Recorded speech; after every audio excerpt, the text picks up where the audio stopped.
o censo não vai acontecer. Pode ser que aconteça. O presidente da Câmara, Arthur Lira, disse no Canal Livre no domingo que há um movimento aí, né, para modificações no orçamento para que possa ser viabilizada a verba para a realização do censo, que é fundamental, né? O professor Delfim Neto tem nos dito aqui que é a radiografia que o médico precisa para saber qual vai ser a estratégia de tratamento para o paciente. Para conversar mais sobre esse assunto conosco, tá na ponta da linha aqui, tá na ponta da linha é uma expressão antiga do rádio, né? Hoje em dia tá na ponta do Skype. O professor Paulo Rabelo de Castro, né, que é ex-presidente do IBGE, do BNDES, um profundo conhecedor da nossa economia, para nos dar a luz nessa discussão aí, falar um pouco sobre essa questão do censo. Professor Paulo Rabelo, seja bem-vindo ao Jornal da Bandeirantes. Gente, qual é a tua avaliação e a tua perspectiva sobre a realização do censo nesse ano de 2021? Bom dia. Bom dia, gente. Thaís, Pedro, Cláudio Humberto, é um prazer estar com vocês. E você me falou comentou que eu vinha dar luz, eu preferia dar dinheiro para fazer o censo. Infelizmente, ele é um pouco mais do que eu poderia se o senhor quiser doar o dinheiro, a gente está aceitando aqui para fazer o censo, não tem problema nenhum, viu, doutor Paulo? Mas eu falei luz... Eu até que gostaria, mas foge ao meu orçamento. O seu conhecimento é maior que o seu orçamento, com certeza. E é disso que se trata. Falando muito sério e apesar do bom humor da manhã, nós temos que falar sério sobre o censo, porque, como você bem lembrou as palavras do nosso sempre professor Delfim, o censo é a radiografia, eu prefiro dizer, é o retrato, vamos dizer, a carteira de identidade que o Brasil coletivo, o nosso eu coletivo, carrega. E uma fotografia na carteira de identidade desatualizada não condiz com a capacidade que o Brasil tem de se organizar. Nós temos um desafio de organização e o censo é o primeiro passo para um país organizado, porque é preciso que a gente saiba exatamente e atualizadamente quantos somos, aonde é que a gente está como país, quais as faixas de idade, que são, por exemplo, na casa das vacinas, importantíssimo para a gente prevenir filas, que em geral são decorrentes desse problema de as municipalidades, as cidades, não saberem exatamente quantos indivíduos, homens e mulheres, por exemplo, com mais de 60 anos, vão aparecer na fila.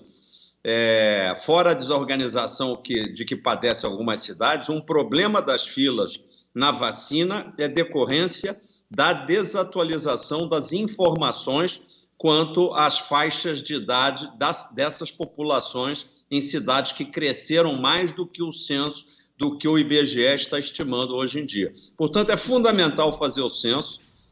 Vocês estão de parabéns por pautarem esse assunto de extrema relevância para nós todos brasileiros, e eu espero que não só no dia 7 o plenário do STF confirme que o censo precisa ser realizado. É uma pena que a gente tenha que recorrer ao Supremo Tribunal Federal para cumprir obrigações legais, porque está na lei a realização do censo. E me desculpe o presidente da Câmara dizer que ele está dando uma arrumada no orçamento para ver se ele consegue 2 bilhões de reais.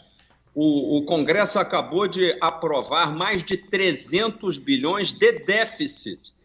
Veja bem, não é de orçamento. O orçamento passa de 1 trilhão.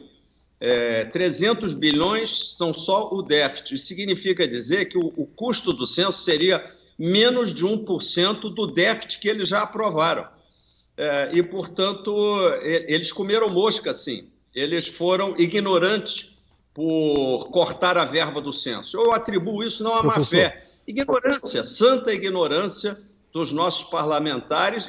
E sobre o governo federal, eu até me escuso de falar, porque tenho vergonha de um colega de universidade de Chicago que, sendo um professor, consegue cometer essa maluquice de cortar a luz que ilumina a pesquisa no Brasil, a pesquisa tanto do setor público quanto, inclusive, das empresas. Professor, muito bom dia, bem-vindo ao nosso programa. Uma honra contar com a sua participação aqui nesse horário. Eu queria saber o seguinte: há alegações, há temores com relação à realização do censo. O censo exige uma entrevista, né, feita por meio de uma entrevista. O recenseador é recebido na casa das pessoas, formula perguntas, etc., para obter esse diagnóstico, né, esse retrato a que o senhor se refere. E o temor, no sentido, foi por isso que o censo foi suspenso o ano passado, é de que isso pudesse se transformar numa ameaça de contaminação para o recenseador e também para as famílias, né, para as famílias a serem por eles visitadas. Uns e outros podem não saber que estão contaminados ou que têm o vírus e, enfim, isso seria uma tragédia incrível, né? Por isso o censo foi adiado o ano passado e foi essa justificativa também usada para adiar o censo deste ano. Como realizar o censo, o senhor que foi presidente do IBGE, como realizar um censo em segurança? Ou seja, de maneira que nem as famílias se sintam ameaçadas com a presença de uma pessoa estranha na sua sala, eventualmente portadora do vírus, e vice-versa, né? O recenseador, de boa fé, entra na casa das pessoas achando que ali está tudo bem e, na verdade, está entrando num ambiente, pode estar entrando num ambiente contaminado. Como resolver essa questão? Boa pergunta, e eu quero esclarecer desde logo que minha especialidade é economia, não infectologia. Portanto, a primeira coisa que alguém prudente faz é chamar os especialistas da matéria para que os níveis de potencial de contaminação sejam reduzidos a praticamente zero nessa atividade de censo, de realização do censo. Número 2, é muito importante que a gente tenha uma atitude. A nossa atitude no Brasil muitas vezes tem sido de negação, e daí o conceito de negacionismo. Negação significa dizer, encontrar desculpas para não fazer, não realizar, não concretizar. E isso é muito ruim. Nós precisamos de uma atitude positiva. Nós vamos realizar o censo, é essa atitude. Agora, no ano passado, você lembrou muito bem, o coronavírus era muito menos conhecido por parte dos pesquisadores e nós não dispunhamos ainda da santa vacina. Quando o censo vier a ser realizado, e tomara que seja por decisão tanto do STF, repito, nesta semana, quanto dos congressistas que haverão de descobrir onde é que estão 2 bilhões de reais para fazer esse censo, nós vamos ter que contratar 200 mil recenseadores, treiná-los, organizar a sua vacinação, estarão vacinados, revacinados e vão estar devidamente preparados para realizar entrevistas seguras. E haveremos de convir, não precisa ser nem no ambiente fechado. As entrevistas podem ser feitas em algum ambiente aberto, no playground, se for um prédio, no quintal da casa ou até na porta da casa. Felizmente, no Brasil, nós não temos temperaturas extremas, então, a não ser que esteja chovendo muito, todo mundo pode fazer uma rápida entrevista com o devido distanciamento físico, fora de casa, num lugar arejado. Eu imagino, não sendo infectologista, que a condição de contaminação é praticamente zero quando ambos estão com máscaras num lugar arejado, trocando algumas palavras em voz baixa. Na realidade, o que nós precisamos é ter, repito, essa mentalidade de não podemos passar sem o censo. O censo é democracia, o censo é cidadania. Aliás, o próximo Congresso Nacional da legislatura de 2023 seria até inconstitucional se nós não tivermos informações atualizadas da população, porque se você for ver na Constituição, tanto as assembleias legislativas estaduais quanto a Câmara dos Deputados necessita de informações atualizadas de população para balancear a quantidade de deputados por estado e a quantidade total, inclusive, dentro dos próprios municípios, na própria Câmara Municipal, lembrando também, o número de vereadores depende dessa contagem de população. Portanto, a democracia não só as políticas públicas e as atividades particulares precisam do censo, a democracia também precisa do censo. O economista Paulo Rabelo de Castro, ao vivo conosco aqui no Jornal Gente da Rádio Bandeirantes. Professor, queria aproveitar e lhe perguntar sobre um assunto fora da pauta do censo, aproveitando a sua experiência como ex-presidente do BNDES, como pessoa que conhece a gestão pública no Brasil. O senhor acha que fizemos o que era possível para ajudar empresas a passarem por esse momento de turbulência, especialmente aquelas pequenas, as menores, as que já entraram na pandemia numa situação delicada, ou ainda é possível fazer mais? Não só é possível fazer mais, como nós devemos fazer mais. Como ex-presidente do BNDES, quero dizer que esta grande organização pública, que chegou a ser mal falada injustamente, o BNDES, ele tem muito a dar para o Brasil e poderia dar muito mais se organizasse para fazer uma espécie de crédito direto, que ficou organizado, inclusive, na minha gestão, faltando apenas passos finais para a sua implementação.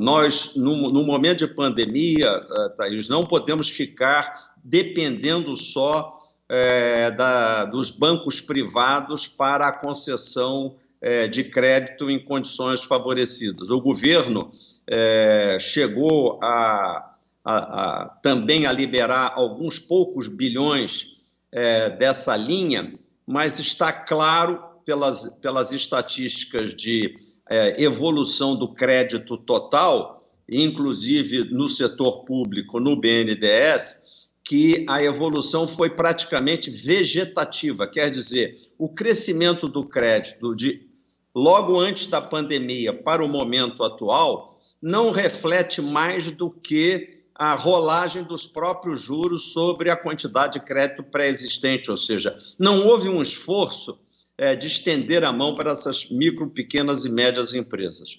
Aliás, uma parte desse programa, outro que entrou, e ele é positivo, de financiamento parcial da folha de pagamento, teria um impacto muito mais interessante se ele fosse um crédito para o refinanciamento das próprias atividades produtivas, ou seja, dar o dinheiro para o empresário e o empresário, junto com seus trabalhadores, resolver ele mesmo o seu problema. De fato, o Brasil, numa linha, concluindo, ele gastou uma fortuna, ele gastou mais de 600 bilhões só no orçamento de guerra do ano passado, para além do orçamento normal, ele jorrou essa enxurrada de dinheiro, inclusive na saúde, e hoje temos uma CPI do Covid perguntando onde foi parar o dinheiro. Isso é uma completa irresponsabilidade de quem concedeu, para começar, o dinheiro para que terceiros gastassem. Gastassem onde, com que produtividade. Por isso é que eu afirmo e reafirmo, nessa altura do campeonato, discutir se mais 2 bilhões ou menos 2 bilhões são possíveis de se gastar para realizar um censo, é quase que uma discussão levada ao ridículo. Porque é óbvio que não vão ser 2 bilhões que vão fazer diferença no equilíbrio fiscal de um país que só no ano passado gastou de mais de 600 bilhões de orçamento de guerra. Se a gente tivesse tempo, eu tinha mais 2 perguntas para o senhor. Mas como a gente não tem muito tempo, eu vou fazer as 2 e o senhor, claro, vai juntar os 2 assuntos. Como que pode um país como o nosso, que está conseguindo apenas entregar R$250 de ticket médio de auxílio emergencial para as pessoas que mais precisam, pagar mais de R$100 mil para magistrados mensalmente sem que ninguém faça nada? É um problema de muito difícil solução? É uma pressão muito grande que alguns setores fazem no parlamento para que a gente tenha essa situação? Como explicar isso para a maioria da população, hein, professor Paulo Rabelo de Castro? Logo uma palestra. Perdemos a conexão ou voltou? Vamos ver. Caiu? Bem na hora que ele ia responder.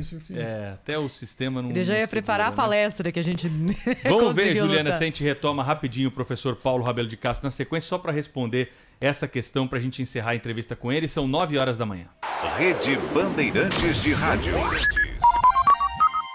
Pessoal, aqui é o Guilherme Paes da CM Capital. Você sabia que pode começar a investir com menos de R$30? É isso mesmo. Na CM Capital você aprende a controlar as suas finanças e a investir com segurança. A CM Capital foi eleita a melhor empresa de investimentos do Brasil. Aqui você conta com profissionais que vão te ajudar a escolher a melhor opção de investimento. Abra sua conta online gratuita. Quer conversar? Chame no WhatsApp 11 2388 0480. CM Capital, invista em você. As aulas presenciais na rede estadual voltaram com toda a segurança. Para os alunos, comparecer não é obrigatório. Quem prefere pode continuar estudando em casa pelo centro de mídias, mas quem quer ou precisa pode vir. Tem também a merenda, preparada com todo o carinho e segurança.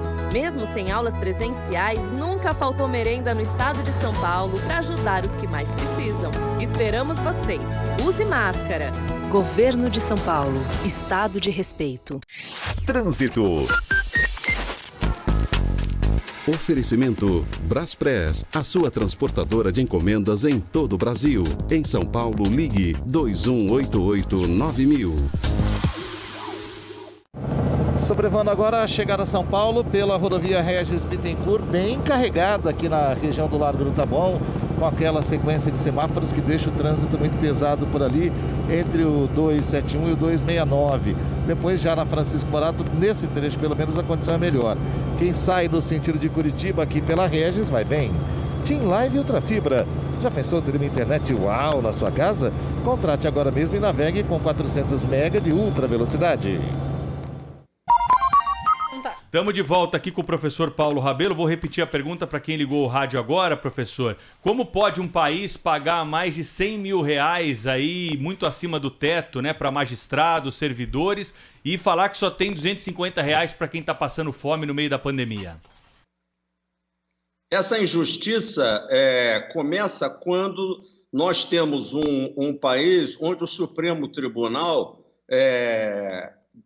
vota por 7-4, embora dizendo que está interpretando um artigo, um comando da Constituição, que eu diria que é polêmico, de que os salários, proventos, inclusive todas as mordomias e privilégios de um funcionalismo público, são esses R$100 mil de super salários, mais a de 80, de 70, quando se juntam vários privilégios somados, são irredutíveis, ou seja, são imexíveis, não podem ser cortados, não podem sofrer nenhum ajuste, vamos dizer, de 5% para baixo. Qualquer ajuste de 5% a 10% nessas super remunerações seria mais do que suficiente para se abrir uma linha especial para aqueles que estão mais carentes, estão com fome na população brasileira e que ganham esses R$250. R$250 também que são mal distribuídos, porque uma parte da população jovem, não precisaria receber só R$250 para ficar em casa não fazendo nada. Deveriam se abrir frentes de trabalho. Uma frente de trabalho importante, já que era o nosso tema há 2 minutos atrás, é o censo. 200 mil recenseadores, em geral, são jovens que estão buscando seu primeiro emprego, teriam uma remuneração muito mais digna, sendo recenseadores e trazendo informações vitais para o governo e para a sociedade brasileira, para as empresas, e não receber R$250 em casa. De forma que o gerenciamento do nosso país está muito estúpido. Ele é muito injusto, mas eu queria dar uma nota final de alento para quem nos está acompanhando, dizendo: tem jeito, gente, tem jeito. O Brasil pode ser muito melhor se nós tivermos a bênção celestial de escolhermos melhores gestores para nós, melhores representantes, gente um pouco mais séria, um pouco mais compenetrada, e o Brasil vai dar um salto à frente, mas não existe salto com milagre. Nós precisamos ter as melhores decisões para nós obtermos os melhores resultados. Nós conversamos no Jornal da Bandeirantes, gente, com o professor Paulo Rabelo de Castro, economista premiado, PhD pela Universidade de Chicago, foi presidente do IBGE, do BNDES, coordenador do Movimento Brasil Eficiente. e também foi candidato a vice-presidente da República na chapa do senador Álvaro Dias nas eleições passadas. Obrigado pela entrevista aqui ao vivo, volte sempre ao Jornal Gente, viu? Um abraço para o senhor. Um prazer muito grande, um ótimo dia, com saúde para todos nós que acompanhamos o Jornal Gente. Rede Bandeirantes de Rádio.